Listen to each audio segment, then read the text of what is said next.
Hi കൂട്ടുകാരെ, പുതിയൊരു വീഡിയോയിലേക്ക് എല്ലാവർക്കും സ്വാഗതം. അങ്ങനെ രേവതിയുടെ സങ്കടം കണ്ടു നിൽക്കാൻ സച്ചിക്ക് കഴിയില്ല. എന്നാൽ തൻ്റെ അനിയൻ വലിയൊരു ഫ്രോഡാണെന്നുള്ള സത്യം രേവതിക്ക് മുന്നിൽ വെളിപ്പെടുത്തി കഴിഞ്ഞാൽ അത് അവൾക്ക് താങ്ങില്ല എന്ന് സച്ചി മനസ്സിലാക്കാനായിട്ടാണ്. അങ്ങനെ സച്ചി രേവതിയെ തിരക്കി അങ്ങോട്ടേക്ക് വരികയാണ്. അപ്പോൾ ഈ സമയം രേവതിയാണെങ്കിലും കിച്ചണിൽ പണിയെടുക്കുന്നുണ്ടെങ്കിലും തൻ്റെ മനസ്സ് മുഴുവൻ സച്ചി ഇങ്ങനെ തൻ്റെ അനിയനോട് ചെയ്ത ആ കാര്യത്തെക്കുറിച്ചായിരിക്കും കേട്ടോ. അങ്ങനെ സച്ചി ഇങ്ങനെ സംസാരിക്കാൻ ഒരുങ്ങുമ്പോഴേക്കും ഇങ്ങനെ പറയുന്നുണ്ട്, ഞാൻ ഈ വീട്ടിലെ അടുക്കളക്കാരി ആയിക്കോളാം, ഈ മുക്കിലും മൂലയിലും എവിടെയെങ്കിലുമൊക്കെ അങ്ങ് ചുരുണ്ട് കൂടിക്കോളാം, എന്തെങ്കിലും ആരോടെങ്കിലുമൊക്കെ പറയാൻ നിന്നാൽ ചോദിക്കാൻ നിന്നാൽ അതാവും പിന്നീട് എന്നൊക്കെ ഇങ്ങനെ പറയുമ്പോൾ സച്ചി പറയുന്നുണ്ട്, രേവതി നീ ഇങ്ങനെ സങ്കടപ്പെടേണ്ട, നിന്റെ അനിയനെ ഞാൻ അങ്ങനെ ഒന്ന് അടിച്ചിട്ടുണ്ടെങ്കിൽ അതിൻ്റെതായ വ്യക്തമായ കാരണമുണ്ട്. അത് കേൾക്കുന്ന രേവതി ചോദിക്കുകയാണ്, എന്താണ് കാരണമെന്ന് വെളിപ്പെടുത്താൻ എനിക്ക് കഴിയില്ലേ? അതെനിക്ക് കഴിയില്ല, കാരണം ഇപ്പോൾ ഞാനത് പറയുന്നില്ല, എന്തായാലും ഇന്നല്ലെങ്കിൽ നാളെ നീ അത് തിരിച്ചറിയെന്നൊക്കെ പറയുമ്പോൾ രേവതിക്ക് അതൊന്നും വിശ്വസിക്കാനാവുന്നില്ല കേട്ടോ. ഇതേ സമയം സച്ചി ആണെങ്കിലോ റൂമിലോട്ട് ഇങ്ങനെ പോവാണ്. രേവതി സങ്കടപ്പെടുന്നത് കാണുമ്പോൾ ഒരിക്കലും സച്ചിക്കത് താങ്ങില്ല. അങ്ങനെ സച്ചി ഇങ്ങനെ എന്ത് ചെയ്യുന്നുള്ള ആ ഒരു പ്രതിസന്ധിയിൽ നിൽക്കുമ്പോഴാണ് രവി വിളിക്കുന്നത് കേട്ടോ. രവി ഇങ്ങനെ വിളിക്കുകയാണ്, മോനെ നീ ഇങ്ങ് വന്നേ എന്ന് പറയണേ. എന്താച്ചാ എന്ന് ചോദിക്കുമ്പോൾ ഉടൻ തന്നെ, മോനെ നീ ഒരു തെറ്റും ചെയ്യില്ല എന്ന് ഈ അച്ഛനെ അറിയാം, നീ ഇവിടെ ഇരുന്ന കാര്യങ്ങളൊക്കെ ഞാൻ എന്നോട് ചോദിക്കട്ടെ എന്ന് പറയണ കേട്ടോ. ഇതേ സമയം താഴെ നിൽക്കുന്ന രേവതിക്കാണെങ്കിലോ സച്ചി എന്തുകൊണ്ടായിരിക്കും അങ്ങനെ പറഞ്ഞിട്ടുണ്ടാവുക, എന്തെങ്കിലും ഇനിയിപ്പോൾ എന്നിൽ നിന്ന് മറച്ചു വെക്കുന്നുണ്ടോ? എന്തായാലും എനിക്കത് അറിയണം. എൻ്റെ അമ്മ സ്വന്തം മകനെ പോലെ സച്ചിയെ കണ്ടിട്ട് സച്ചി ഇങ്ങനെ അദ്ദേഹം അങ്ങനെ ചെയ്യുമെന്നുള്ള ആ ഒരു ഇത് ഇല്ലേനു രേവതിക്ക്, എന്നാലും ഉണ്ടേനു ആ ഒരു മാനസികാവസ്ഥയിലാണ് കേട്ടോ.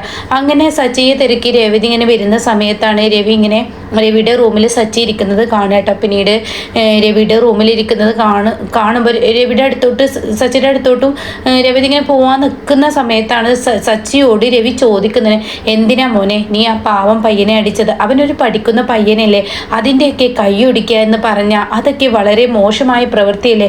ഒന്നാമത് രേവതിയുടെ അമ്മ നിന്നെ ഏത് സ്ഥാനത്താണ് കാണുന്നതെന്ന് എനിക്കറിയില്ലേ, നീ എന്തിനാണ് ആ പാവങ്ങളോട് ഇങ്ങനെയൊക്കെ ചെയ്തത് എന്ന് പറഞ്ഞ ഉടനെ സച്ചി പറയണ, അച്ഛ ഞാൻ ആരെയും വ്യക്തമായ കാരണങ്ങളില്ലാതെ ഞാൻ ഉപദ്രവിക്കില്ലെന്ന് അച്ഛൻ അറിയുന്നതല്ലേ, എന്നാൽ അവൻ്റെ കയ്യിലിരിപ്പ് അങ്ങനെയാണ്, അവനെക്കുറിച്ച് ഓർത്ത് മാത്രമാണ് ആ കുടുംബം മുന്നോട്ട് പോകുന്നത്, എന്നാൽ ആ തോന്നൽ അവനിലില്ല, അവൻ്റെ പ്രവൃത്തി കൊണ്ടാണ് ഞാൻ അടിച്ചത്. അത് തന്നെയാണ് ഞാൻ എന്നോട് ചോദിക്കുന്നത്, എന്താണ് കാരണം, എന്താണ് അവൻ ചെയ്ത തെറ്റ്, അത് നീ പറ എന്നിങ്ങനെ പറയുമ്പോൾ ഉടൻ തന്നെ രേവതി ഇങ്ങനെ അവിടെ മറിഞ്ഞു നിൽക്കുന്നതായിട്ട് ഇങ്ങനെ സച്ചിയുടെ കണ്ണിൽ കാണാൻ കേട്ടോ.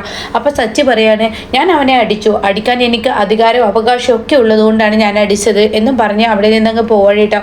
ഇതേ സമയം എന്താ ഇവൻ ഞാൻ ചോദിക്കുന്നതിന് കാര്യം പറയാത്ത, ഇവനൊന്നുമില്ലാതെ ആ പയ്യനെ അടിക്കില്ല എന്നിങ്ങനെ അവിടെ ഇങ്ങനെ ചിന്തിക്കുന്നുണ്ട് രവി. ഈ സമയമാണെങ്കിലോ രേവതിയാണെങ്കിലോ ഇങ്ങനെ മനസ്സിൽ ഇങ്ങനെ രേവതിക്ക് ഒരു ഡൗട്ട് തോന്നണിട്ടാ, ഞാൻ അവിടെ നിൽക്കുന്നത് കണ്ടതുകൊണ്ടാണ് സച്ചി അത് പറയാതിരുന്നത് എന്നുള്ള ആ ഒരു ഡൗട്ട് ഇങ്ങനെ തോന്നണിട്ടോ. പിന്നീട് സച്ചി പോകുന്ന മഹേഷിൻ്റെ അടുത്തോട്ടാണ്.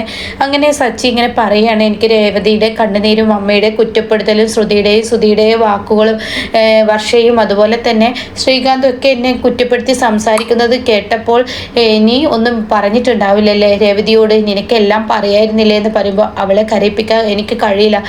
അവളുടെ അനിയനെ പ്രാണനെ പോലെയാണ് കാണുന്നത്, അവളുടെ അനിയനും അവളുടെ അമ്മയും കുടുംബം നോക്കിയാണ് ആ കുടുംബം മുന്നോട്ട് പോകുന്നത് എന്നൊക്കെ ഒരു തോന്നലാണ് അവളിലുള്ളത്. അങ്ങനെയുള്ള കുടുംബം നോക്കുന്ന അനിയൻ കോളേജിൽ പഠിക്കുന്നില്ല, ഇങ്ങനെയുള്ള പ്രവൃത്തികളാണ് അവൻ ചെയ്തിരിക്കുന്നത് എന്ന സത്യമൊക്കെ ഞാനങ്ങ് വെളിപ്പെടുത്തി കഴിഞ്ഞ രേവതി തകരത്തേയുള്ളൂ. ഒന്നാമത് എൻ്റെ ഭാര്യ രേവതിക്ക് ആ വീട്ടിലൊരു സ്ഥാനമില്ല, വീണ്ടും അവളുടെ അനിയൻ ഇങ്ങനെ പണം മോഷ്ടിച്ചു എന്നുള്ള സത്യങ്ങളൊക്കെ പറഞ്ഞു കഴിഞ്ഞാൽ പിന്നീട് അത് താങ്ങാനും കഴിയില്ല. അവൻ്റെ കയ്യിലിരിപ്പ് അങ്ങനെയാണെന്നുള്ള സത്യമൊക്കെ അറിഞ്ഞു കഴിഞ്ഞാൽ അതെന്തായാലും രേവതിക്ക് ആ വീട്ടിലുള്ള വിലയും നിലയൊക്കെ പോവും. പണമില്ലാത്തതിൻ്റെ പേരിൽ എൻ്റെ അമ്മ മറ്റുള്ളവർക്ക് രണ്ടുപേർക്കും കൊടുക്കുന്ന സ്ഥാനം അവൾക്ക് കൊടുക്കുന്നില്ല, അവളെ വീട്ടിലെ വേലക്കാരി പോലെയാണ് കാണുന്നത്.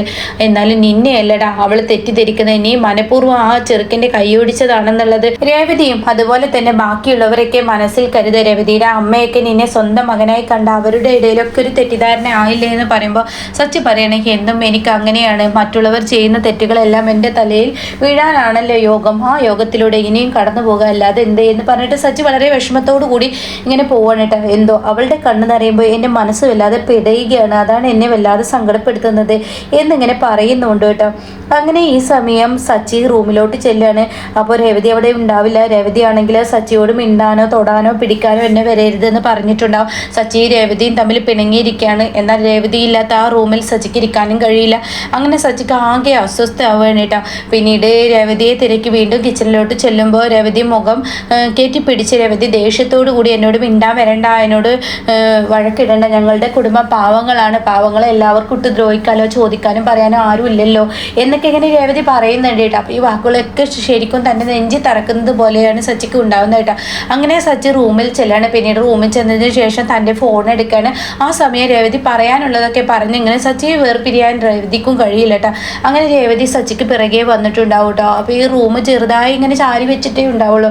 അതിൻ്റെ സൈഡിലൂടെ ഇങ്ങനെ റൂമിലോട്ട് നോക്കാനുള്ള ആ ഒരു വിടവുണ്ടാവും കേട്ടോ. അങ്ങനെ രേവതി ആ റൂമിൻ്റെ വിടവിലൂടെ ഇങ്ങനെ നോക്കുമ്പോൾ സച്ചി കാണാൻ ഫോൺ എടുത്തിട്ട് തൻ്റെ ഫോണിലുള്ള എന്തോ നോക്കിയിട്ട് ഇടിക്കുന്നു, ഇനി കാരണമല്ലടാ എൻ്റെ കുടുംബം തകർത്ത് ഞാൻ എന്നൊക്കെ പറഞ്ഞിട്ട് എന്തൊക്കെയോ ഇങ്ങനെ പെറുപെറും തന്നെ പറഞ്ഞിട്ട് ഇങ്ങനെ ഇടിക്കുന്നുണ്ട്. പക്ഷെ അത് രേവതിക്ക് കേൾക്കാൻ കഴിയില്ല. പക്ഷെ സച്ചി പറയുന്നത് നീ ഒറ്റൊരുത്തം കാരണമല്ലടാ ഇങ്ങനെയൊക്കെ ഉണ്ടായത്, നിന്റെ കുടുംബത്തിന് കൊടുക്കാൻ വേണ്ടിയല്ലടാ ഞാനിതൊക്കെ ചെയ്തത്, എന്നിട്ട് നീ എല്ലാ കുറ്റവും എൻ്റെ തലയിലിട്ടല്ലടാ, എന്നാൽ ഞാൻ നിനക്ക് വേണ്ടിയല്ലേടാ അതൊക്കെ ചെയ്തത്, നിന്റെ തെറ്റും ശരിയും വേർതിരിച്ച് തരില്ലേ, ആൻ്റണിയുമായി നിനക്കൊരു കൂട്ടുകെട്ട് തുടങ്ങിക്കഴിഞ്ഞാൽ പിന്നീട് അതിൽ നിന്ന് രക്ഷിക്കാൻ എന്നെ ആർക്കും കഴിയില്ല എന്നൊക്കെ ഇങ്ങനെ പറഞ്ഞു വളരെ ദേഷ്യത്തോടു കൂടി ഇടിക്കുമ്പോൾ രേവതി ഇങ്ങനെ പുറത്തു നിന്ന് കാണുന്നുണ്ട്.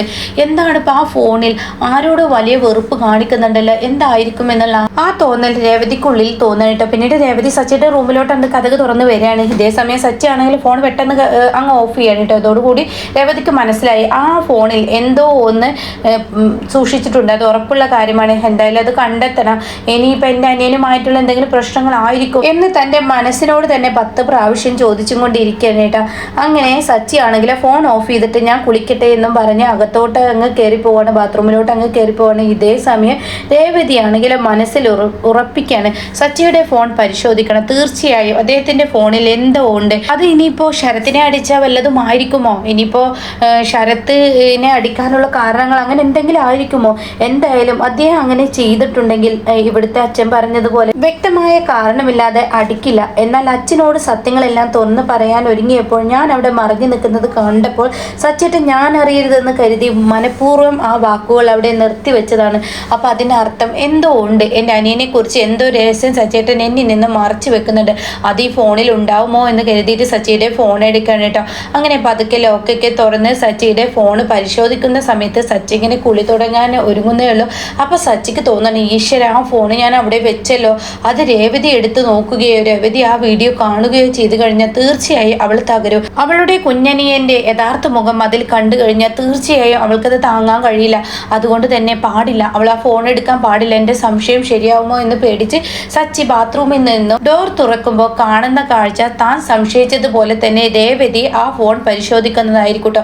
ഇതോടുകൂടി സച്ചി രേവതിയുടെ അടുത്തോട്ട് വരികയാണ്. നീ എന്താണ് ഈ കാണിക്കുന്നത്, ഒരാളുടെ ഫോൺ പരിശോധിക്കാൻ പാടില്ലെന്ന് നിനക്കറിയില്ലേ, പിന്നെ നീ എന്തിനത് എടുത്തു എന്നും പറഞ്ഞിട്ട് സച്ചി അങ്ങ് ചൂടാവാണ് കേട്ടോ. ഇതേസമയം ഞാൻ ആരുടെ ഫോണല്ലല്ലോ എടുത്തത്, എൻ്റെ ഭർത്താവായ നിങ്ങളുടെ ഫോണല്ലേ, അതിനുള്ള അവകാശം എനിക്കില്ലേ എന്നൊക്കെ ചോദിക്കുമ്പോൾ അതൊക്കെ ഉണ്ടാവും, എന്നാലും നിന്റെ ഫോൺ ഞാൻ പരിശോധിക്കാൻ വരുന്നില്ലല്ലോ എന്ന് പറഞ്ഞ് സച്ചി പെട്ടെന്ന് അവിടെ നിന്ന് അങ്ങ് ആ ഫോൺ എടുത്ത് പോയിട്ടോ. ഇതും കൂടി ആവുമ്പോൾ രേവതിക്ക് ഉറപ്പിച്ചു എന്തോ ഒരു രഹസ്യം സച്ചേട്ടൻ എന്നിൽ നിന്ന് മറക്കുന്നുണ്ട്, അത് കണ്ടെത്തുക തന്നെ വേണം എന്ന് രേവതി തീരുമാനിക്കുകയാണ് കേട്ടോ.